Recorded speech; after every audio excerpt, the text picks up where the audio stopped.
pour vous prouver que la poésie est pour vous, je vous ai préparé une petite table de poésie, comme des petits amuse-gueules partout, puis on va piger là-dedans, presque à la manière dont on fait une liste d'épicerie.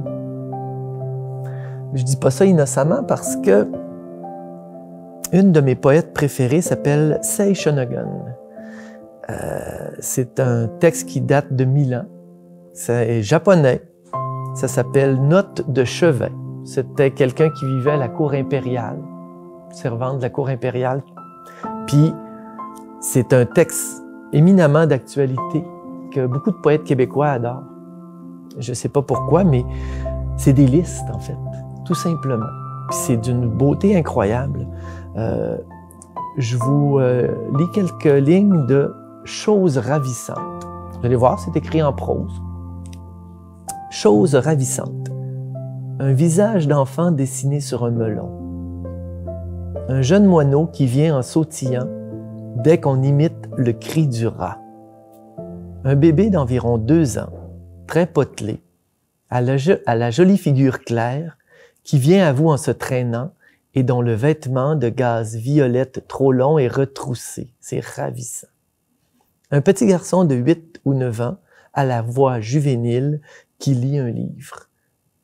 Les petits des canards, les fleurs des œillets. Ça a 1000 ans. Ça n'a pas vieilli beaucoup. Donc, j'aime beaucoup l'art de la formule dans la poésie. Quelque chose qui nous accroche. La poète Marie-André Gill, dans la région, a cette facilité là d'avoir des images très fortes.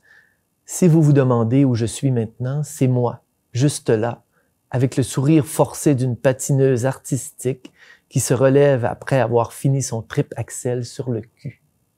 Quelle façon de parler d'une histoire d'amour. Ou cette phrase-là qu'on peut méditer sans cesse, « Le dehors est la seule réponse que j'ai trouvée au dedans ». Il y a aussi dans la poésie quelque chose de fabuleux. J'ai pris Sylvain Tesson, qui est un écrivain du voyage que j'aime beaucoup, pour me rappeler que quand Sylvain Tesson voyage, il a son sac à dos en autonomie, chaque chose est calculée, la mini-tente, le feu, etc.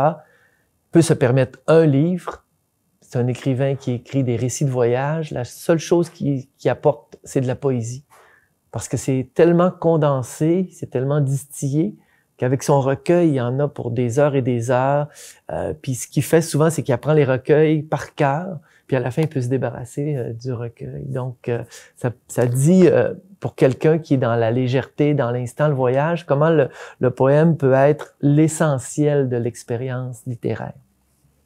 Il y a des gens comme Benoît Jutras. Si vous êtes adolescent, si vous aimez la culture un peu plus trash, si vous aimez c'est le poète qu'il vous faut. C'est un peu le Dark Vader de la poésie québécoise. Je vous lis une seule ligne qui est fabuleuse. « Je suis la preuve d'une étoile hésitante. » Je pourrais lire des poèmes et des poèmes entiers, mais juste ça, c'est une petite étoile. J'en dis pas plus. J'aime beaucoup aussi de la poésie qui puisse être libre. Puis quand je dis libre, c'est Loi de Cravant. Quand on aime un éditeur, moi je suis à La Peuplade, je lis tout de La Peuplade, mais j'aime beaucoup Loi de Cravant aussi parce que c'est un artiste éditeur. Il va former ses livres selon le besoin du poète. Donc ici, vous voyez, les vers sont très très longs, puis on coupe pas le vers. Puis je trouve qu'on coupe pas à raison parce qu'ici, c'était à regarder les outardes. Le grand vol des outardes. Je vous lis 2-3 vers. L'aube arrive par la rivière en jetant des ombres molles qui sentent le fromage frais. Elle s'attarde au quai, à l'observatoire, au pré, où paissent sans humeur des outardes grasses.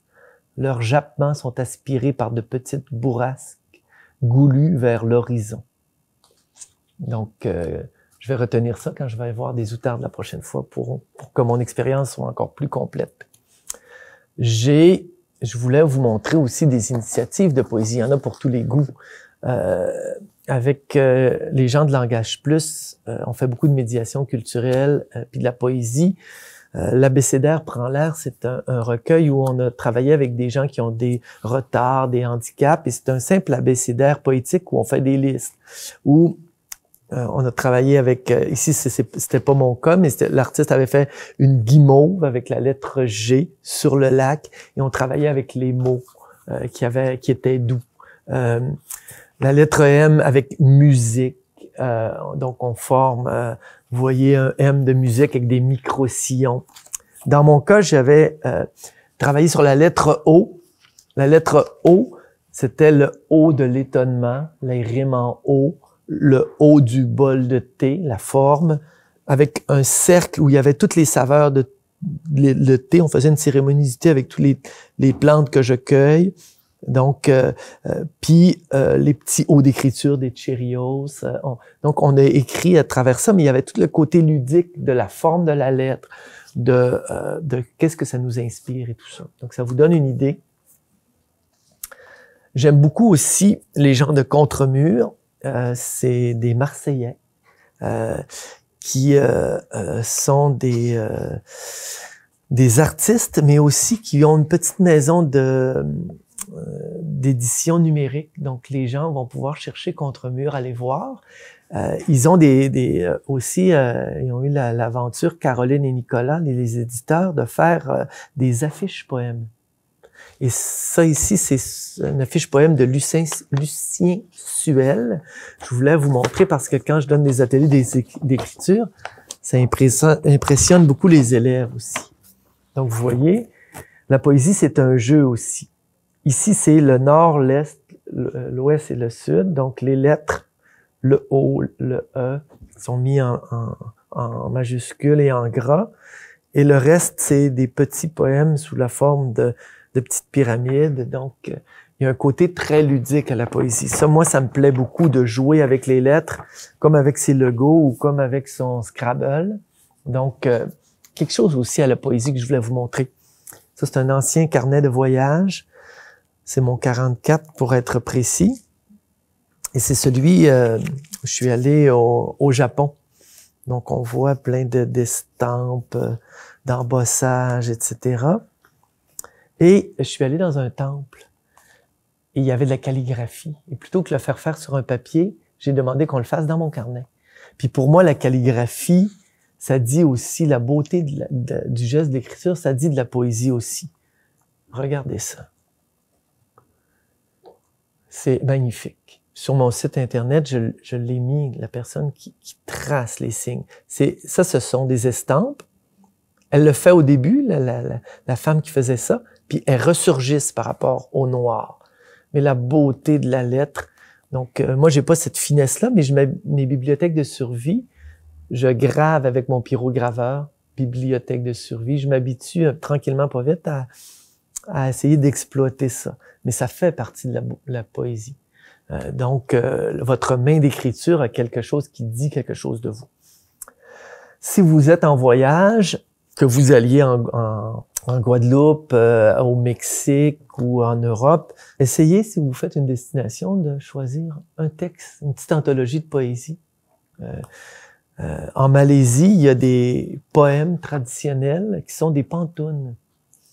Je vous en lis un, c'est toujours 4 petits vers qui, avec les 2 premiers vers sont concrets, puis les deux autres sont comme symboliques. Ça a l'air d'une comptine, c'est vraiment très beau. C'est un genre bref que j'adore. Si c'est du riz, dis que c'est du riz, que je ne vanne pas en vain. Si c'est oui, dis que c'est oui, que je n'attende pas sans fin. Donc, comme poésie amoureuse, ça dit ce que ça a à dire. Il y a aussi des gens qui vont mettre beaucoup d'humour dans leur poésie, qui sont très incisifs, comme Patrice Desbiens. Donc, ça, c'est de la poésie quotidienne, mais très incisive. Naissance. Tu es caché dans un des œufs de la poule aux œufs d'or. Tu attends juste ta chance.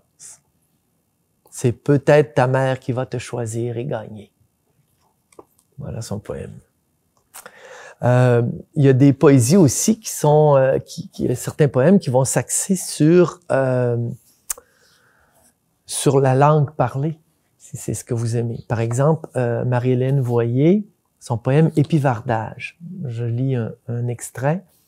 On a joué avec les allumettes, flambé les quenouilles, mis le feu au nid d'hirondelles, cassé les œufs du poulailler, mis des grenouilles dans la moulée, lancé des flèches aux corneilles, construit des pièges à renards, enfermé le chien, le chat dans la niche, noyé les sauterelles, déplumé les oies, ligoté les veaux, libéré les vaches, effarouché les bœufs.